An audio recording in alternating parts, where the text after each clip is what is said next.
Losing a loved one is arguably the worst thing someone can experience in their lifetime. We try to keep the people in our lives safe and often take for granted that every day we spend with them could be the last. Losing someone at the hands of someone else makes the experience much harder and more painful. Even the police working around the clock to bring justice to victims and their families sometimes prove it difficult to solve these cases.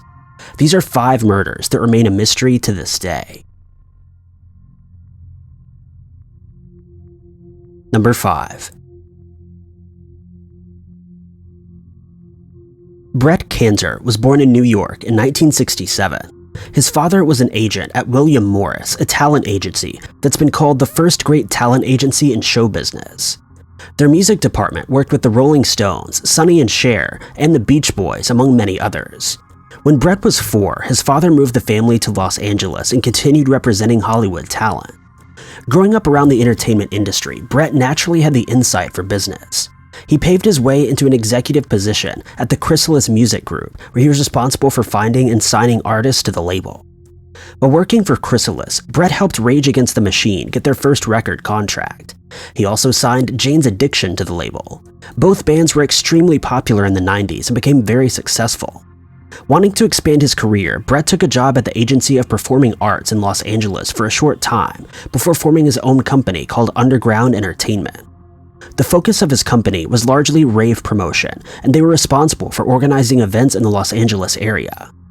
His business opened up doors of opportunity for Brett, and he soon found himself with 10% ownership alongside a man named Steve Edelson of a nightclub in Santa Monica called the Dragonfly. The club was a popular hotspot in the city. As a successful young man in Hollywood, Brett Kinser was at the top of his game. In 1993, he met actress Rose McGowan and the two began dating. She credits Brett for helping her escape an abusive relationship and says that he was the love of her life and soulmate. The relationship was cut short though on July 30th, 1993. Brett had been enjoying the evening at Club 434, and it was the last place anyone saw him before his body was discovered in his Hollywood home, not too far from the Dragonfly. Brett had been stabbed 23 times and nearly decapitated just in front of his front door.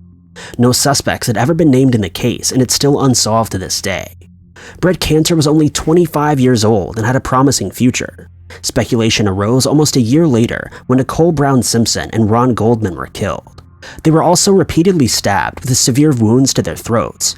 O.J. Simpson's lawyer, in an attempt to create doubt of his client's guilt, requested that Brett's LAPD file be reviewed as exculpatory evidence in the case. Not only did Nicole Brown Simpson and Ron Goldman have nearly identical devastating wounds, but Goldman had previously worked at the Dragonfly as a waiter, and Nicole often attended the club with her friends. This revelation brought the primary shareholder of the Dragonfly, Steve Edelson, to the forefront of the public scrutiny. He denied any involvement in the murder and was so devastated by it that he actually sold his share of the club because it was too painful for him. Brett's older brother took over his 10% and continued to be a part of the business. The LAPD has no leads in this case, and the court, as well as Brett's family and friends, do not believe the Simpson case had anything to do with the brutal crime. Number 4. Bryan Lee Davis was 24 years old on October 19, 1984, when he was shot and killed at a party in Tucson, Arizona. Born in New York City, he lived with his mother and sister, Erin, traveling to Detroit and Colorado before the family settled in Arizona. Erin fondly remembers her brother creating obstacle courses on the ranch that they lived on in Colorado, and how she used to write plays and make him act them out with her. After moving to Arizona, Bryan experienced a decline in his mental health. He was diagnosed with schizophrenia and did not have a stable living situation. His relationship with his family suffered, and when he started using drugs, they only saw him when he needed money. Bryan was at a party on East 1st Street in Tucson on October 19th. There were over 25 people at the boarding house who'd been there for most of the day, according to the neighbors. Witnesses say that a fight broke out between Bryan and an unknown male who was telling the group to shut down the party. Before anyone had time to react, the man pulled out a gun and shot Bryan in the face before fleeing the scene on a bicycle that was believed to have been reported as stolen. Nearly all of the people at the party witnessed the murder, and they described the man as being white, between 25 and 30 years old, 5'8" and approximately 150 pounds, with dark hair and a beard and mustache. He was also wearing dark clothes. Several of the witnesses were confident that they could ID the suspect if they saw him again. Bryan was transported to the University of Arizona hospital but could not be saved. Bryan's sister Erin was devastated by the murder. In 2007, she began sending his photo to cold case detectives every year on the anniversary of his death to remind them that he was someone's loved one and he needed justice. In 2014, she requested Bryan's case file and has read it more times than she can recall, hoping to find some shred of evidence or clue that can finally crack the case. Number 3. On February 23, 1999, Teresa Gomez Madrigal left her Riverside, California home to buy groceries for her family. The 33-year-old mother of 4 never made it back home. The following day, Teresa's body was discovered 60 miles away at the entrance to Lake Poway in San Diego County. She'd been left several feet off of the road and there was no attempt made to conceal her. Because both Riverside County and San Diego County had jurisdiction and Teresa's fingerprints were not on file, the identification process was tedious. Teresa's boyfriend had reported her missing to Riverdale police 5 days after she failed to come home, but her missing persons report was not linked to the report of the body found in the neighboring county.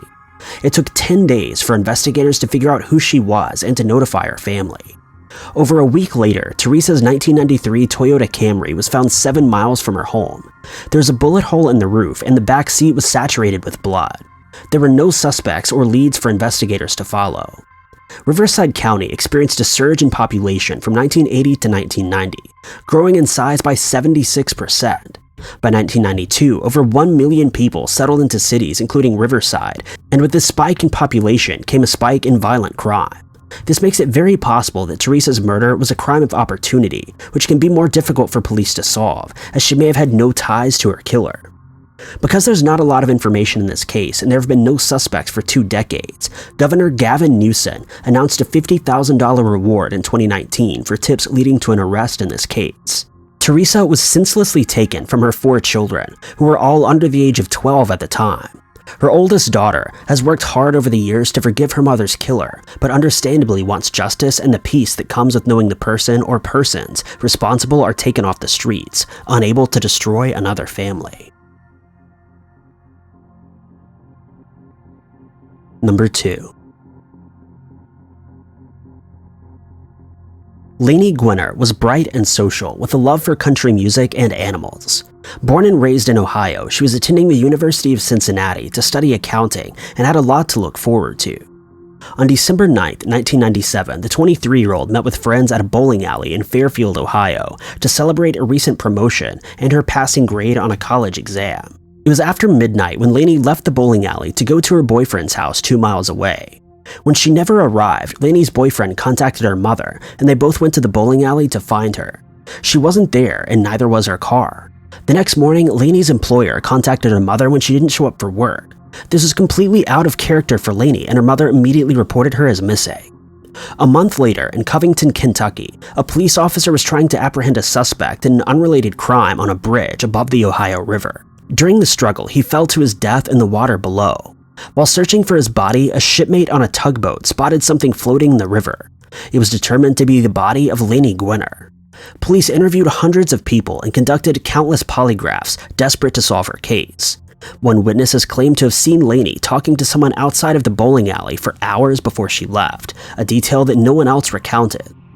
Laney's black 1993 Honda Civic CRX with license plate number APK 3607 has never been found. Investigators believe that Laney was likely abducted in the parking lot, and the perpetrator used her vehicle to transport her somewhere else before killing her.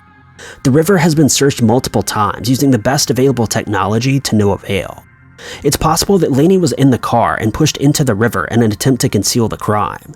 After severe flooding 2 weeks after she went missing, the excess water may have forced her out of the vehicle. This is a theory that many investigators believe, but we simply don't know for sure. Number 1.